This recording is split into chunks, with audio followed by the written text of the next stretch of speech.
Losers don't get invited to Christmas. My dad declared about my 8-year-old son right after mocking the backup medical school he'd been accepted to. This is honestly just embarrassing, his cousin chimed in. I didn't argue. I didn't raise my voice. Instead, I responded with action. The next day, my parents were blowing up my phone in a full-blown panic. It all started with the wine. Not drinking it, at least not yet. I mean, the bottle my son proudly held up as he walked into the kitchen. His smile so bright you'd think he'd just been awarded a Nobel Prize for most thoughtful holiday gift.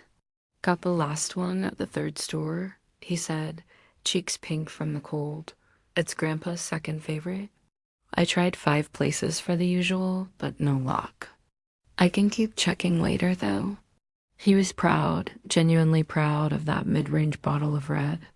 It probably cost him more in gas than it did at the register. But of course, this wasn't really about wine. It was about everything the wine represented. Inclusion, respect, being part of a tradition. He was still under the illusion that he belonged, that he was welcomed. I had just ended a phone call. My hands were still flat on the counter, studying me. I hadn't moved. Not really. I just stood there while his voice floated over to me, like, easy as though nothing had happened. But something had happened. Something inside me had cracked open during that call. A feeling I hadn't allowed myself in years, rage, and underneath that, something colder, clarity. It was my mother who had called. She always starts with this off-putting, sugary politeness when she's about to say something awful, like a flight attendant smiling calmly before announcing a crash landing. We've invited so many guests this year, she said breezily. It's going to be very tight. Then came the real message. We were wondering if maybe your son could just sit this one out. Just this year, she added quickly. You're still welcome, of course, it's not personal. But in that moment, I knew it absolutely was personal. And then, like some twisted Greek chorus of entitlement, I heard the rest of them. My dad's voice rang out in the background, not even pretending to be discreet. Tell him, losers don't get Christmas. And the worst part, my mom shushed him. You can't say it like that, she whispered, which meant she knew it was cruel. But he didn't stop. He doubled down. That backup med school, just embarrassing. Then my nephew, that cousin, piled on. The same one who spent his teen years acting. Like humility was toxic. What's it called again? He asked, laughing through his nose. Oh, right. Mediocre state. Do they even have cadavers or just plastic skeletons? I wish I could say I ended the call with grace, but I didn't. I just hit the red button and stood there like I'd been unplugged. It wasn't just the cruelty of their words. It was the ease with which they said them. Like it was a running joke.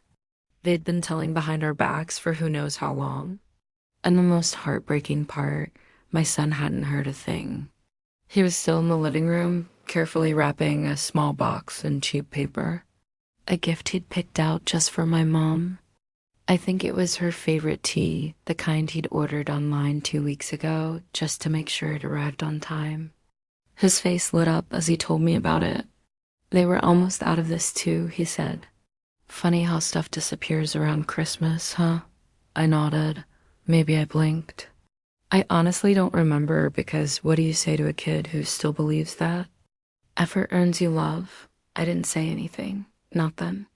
That evening, I did what most emotionally destabilized mothers do when they've just realized their parents are quietly horrible. I doom-scrolled, and that's when I saw it. A meme posted by my nephew, the golden boy, the one who goes to that law school with the cult of prestige and a tuition price tag that could buy a small island. The meme showed a toy doctor set one of those plastic kits for toddlers. Caption read, graduates from Cresswell. Meant like I diagnose you with vibes. I wish I were making that up. There were comments too from his friends' other polished, overgrown prep school clones. Not a real school. Pretty sure you can apply there with a library card and a dream. I think my dentist went there. That explains a lot. Fake school, fake degrees, fake doctors, and then I saw it. My dad had liked the post, not just seen it, not just scrolled past. He liked it. Thumb up. Endorsed. I felt something slide out of place inside my chest. Not break, just shift. My son still didn't know. He was in his room, probably writing a Christmas card in that neat handwriting he inherited from no one in this family. Probably saying something like, "Thank you for always believing in me." And I had no idea how I was going to tell him that they didn't even want him at the table, that they were laughing behind his back while he planned out his gift bags, that he had been disinvited, not because of some room shortage, not because of a head count, but because he hadn't picked a school with a name that stroked their egos. They called him a loser and somehow still expected me to show up, smile, pass the stuffing. I could feel the storm building behind my ribs. And no, I didn't shout. But I did take action the next day. They were the ones calling me in a panic. I used to think student debt was the dumbest decision I'd ever made. Then I found out I'd been sending money every month to the same people who called my son a loser behind his back. But we'll get there to understand what happened last Christmas. You first need to understand what kind of family I come from. We didn't just believe in education, we believed in prestige. The name on your degree was everything Harvard could have offered. A master class in how to boil water, and my parents would have fought each other for a seat. Both of them worked in science study careers in academia. Think small offices, coffee-stained journals, long-winded debates over journal articles. They weren't wealthy, but they wore their degrees like medals of honor, and they expected us to do the same. I have an older brother 3 years ahead of me, and somehow always 10 steps further in their eyes. According to them, he was exceptionally gifted. He just needed structure.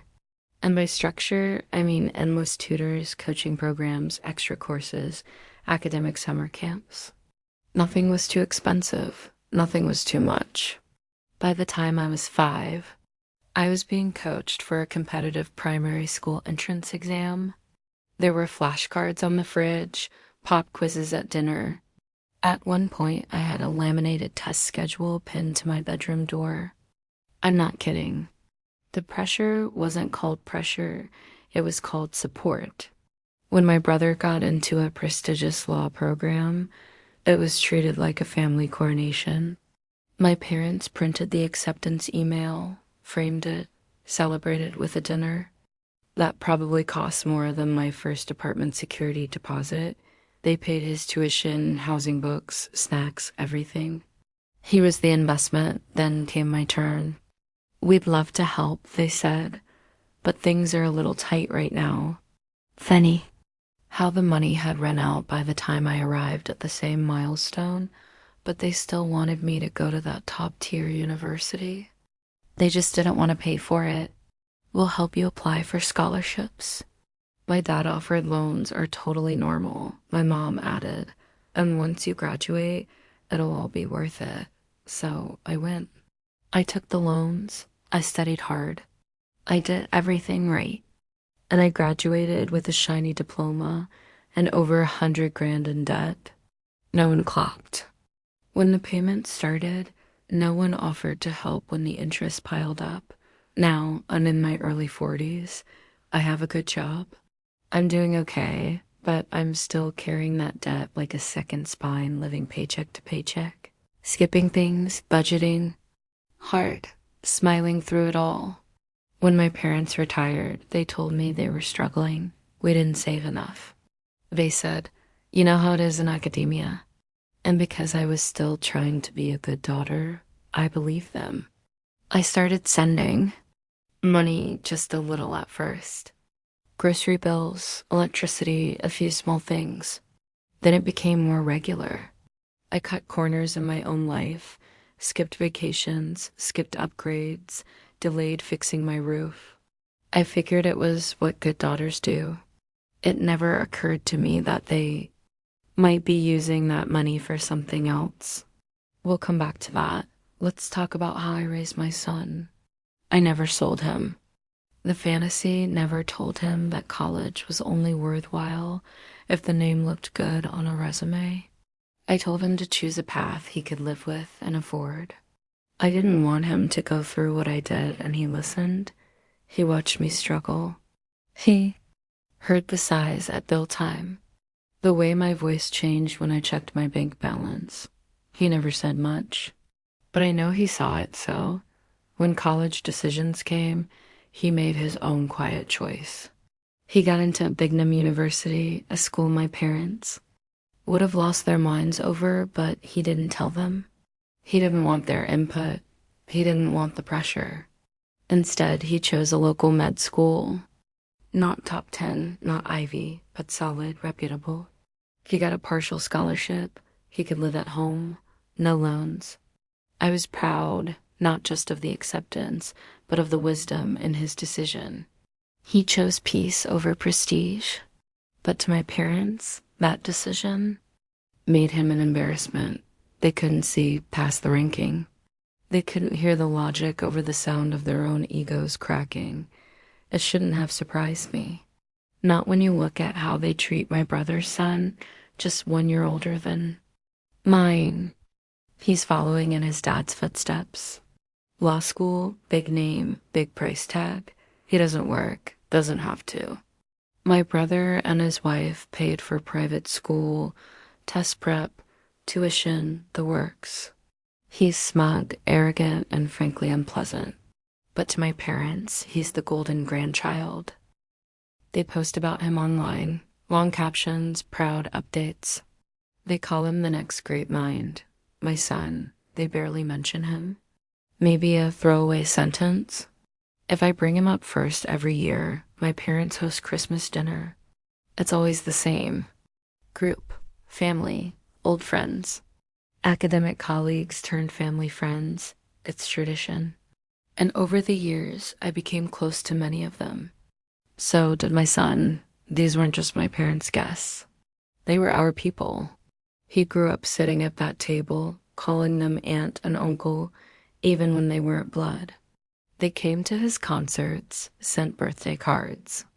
Just about school, he felt known. He felt loved. So when my mom called and said there wasn't room for him this year, it didn't feel like logistics. It felt like rejection. And when I heard my dad in the background call him a loser, felt like betrayal.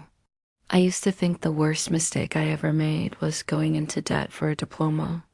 But maybe it was believing after all these years that my parents could change. I didn't sleep much that night. Not because I was sad. Not even because I was angry. I'd passed those exits hours earlier. What I felt now was something colder, sharper, like glass shifting underfoot. I'd spent years walking that tightrope between compliance and dignity, but this has pushed me off my son. Meanwhile, was in the living room, studying his first winter break in med school, and he was reviewing anatomy like it was a Netflix show. I stood in the doorway, and all I could think was, how the hell do I tell him? How do you tell your kid that his own family thinks he's beneath them? That he's not welcome, not because he did anything wrong, but because he didn't perform well enough for them? I sat down across from him. I need to talk to you, I said, about Christmas. He blinked, pen still poised in his hand. I told him everything. The phone call, the voices in the background, the laughter, the words, the mem-like cruelty. He didn't interrupt, just sat there listening. And when I finished, he didn't cry, didn't raise his voice. He simply shut his textbook, stood up, and walked to his room. The door clicked behind him, sharp, final, like a period at the end of a sentence. That was it. No, it's okay. No, I don't care. Just silence. And somehow that stung more than any shouting match ever could. I stayed there for a while, letting it ache. Then I reached for my laptop. A few weeks ago, my mom had sent out a group email. She'd seceded the usual crowd. Subject line, Christmas dinner. Please confirm allergies. One guest was vegan. Another had a hazelnut allergy. Someone else was gluten-free. I scanned the list again. 18 names. I recognized each one. Half of them were people I'd always called aunt and uncle, even though we weren't blood. The others were longtime friends of the family. They'd known me since my teens. They liked my son. They sent him books when he was small. $10 Starbucks gift cards for his birthdays. They weren't my parents' people. They were ours. So I picked up the phone. No speeches, no campaigning, just call after call. Hey, just letting you know we won't be coming this year. They uninvited my son. They said there wasn't room, but there are already 18 confirmed guests. You do the math. Some reacted with shock. Others went quiet. One person even swore. And then came that same pause every single time. That beat of breath when someone realizes they're about to be forced to choose. And most of them did. They chose us. By Christmas Eve, 13 of the 18 had reached out. Subtle RSVPs will be there. We don't agree with this. Your son is family. Some offered apologies, some didn't. I wasn't looking for graveling, only honesty. Even my brother's wife texted me separately. I didn't know they said that. I'm so sorry. I'll come to your place instead. Just don't tell Mark yet. Mark, my brother, wasn't invited. Neither was his son. I told myself this wasn't about revenge. It was about fairness. Christmas morning, I woke up early, not from joy or excitement, but because, as it turns out, vengeance takes a surprising amount of preparation. I roasted, I basted, I folded napkins with a level of spite origami never intended. My son stayed, mostly quiet throughout the day. He offered to help, but I waved him off.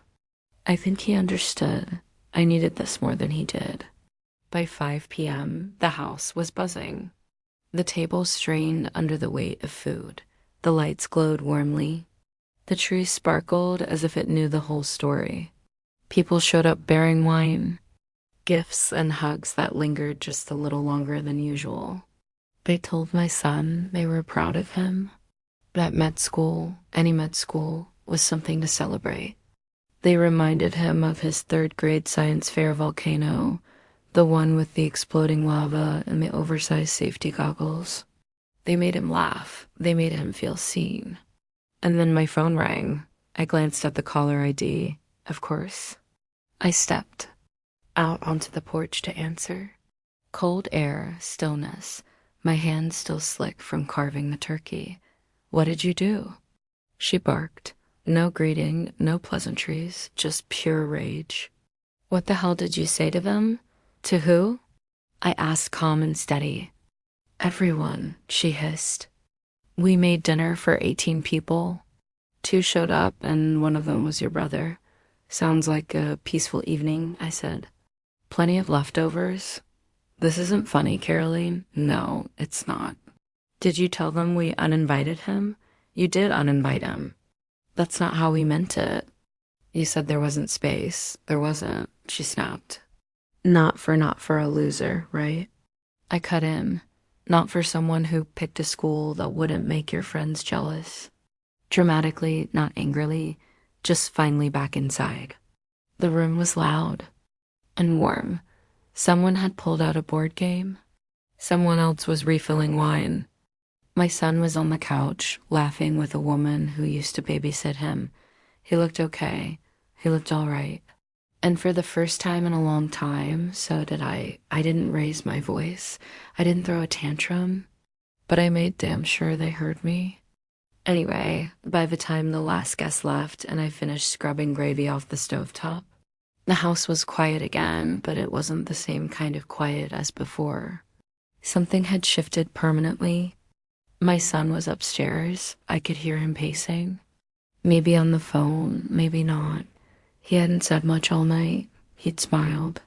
ate and thanked everyone, but underneath it, I could see the wound not bleeding anymore, but still open. I stood at the sink, hands damp, and stared at the window. Then I reached for my phone, opened my banking app, and clicked into the recurring transfer I've been sending to my parents every month. You know what's funny?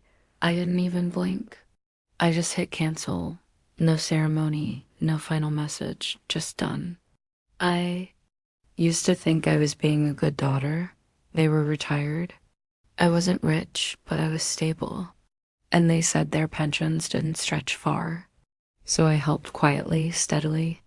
It wasn't much, but enough to keep their bills covered. But now, if they could afford to humiliate my son, they didn't need my help. Not financially, not emotionally, not at all. And I meant it.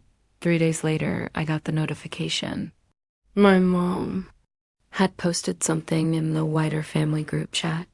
Not the private one for birthdays and photos, but the big one. To look how functional we are. Chat with extended family, second cousins, and people who think every forwarded prayer counts as intimacy. The post was short, a cropped picture of her mostly empty dinner table. And this caption, some people don't understand what it means to. Ruin Christmas. I hope they're proud of themselves. No names, just venom.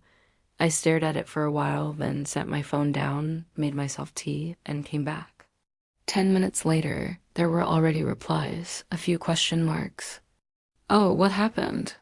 From a cousin in Florida, one of my dad's sisters chimed in with a passive. That's such a shame I didn't argue. I just posted 3 things. First, a screenshot of the meme her golden grandson had shared, the one mocking my son's med school caption read, "Graduates from Crestwell Med, like I diagnose you with vibes." And right underneath it, like from my father. Second, a line I typed myself. No screenshot, just memory. What my dad said in the background during the call. Losers aren't welcome for Christmas. And third, one final sentence, just so we're clear. My son was never welcome. That was their choice. Then I put my phone down. I didn't watch the chaos unfold. I didn't need to. But later that night, my inbox was full. Not apologies, just quiet support. A few simple messages. Thank you for saying something. We had no idea, nothing from my parents, just silence. It was. Almost 2 weeks before I saw them. No warning, no call, just a knock at the door. One Wednesday afternoon, I opened it with a half-full laundry basket in my arms and froze. They stood on my front step like nothing had happened, like this was. A social visit, my mom spoke first. We thought it was time to talk. I didn't move, talk about what she gave. That tight, brittle smile I knew too well. Let's not make this worse than it already is. We just want to clear the air, clear the air. I echoed my dad shifted beside her. You're ruining this family over. Nothing. There was not an apology, not a scrap of remorse, just projection. Like always, we've always supported you, he added. This isn't fair. I set the laundry basket down slowly. You excluded him from a holiday that's supposed to be about family and laughed while doing it. My mother flinched. We didn't mean it like that. I don't care how you meant it. I said you meant it enough to say it, and you let everyone else laugh about it too. We didn't think it would be taken so seriously, she offered. Then maybe you shouldn't have said it at all.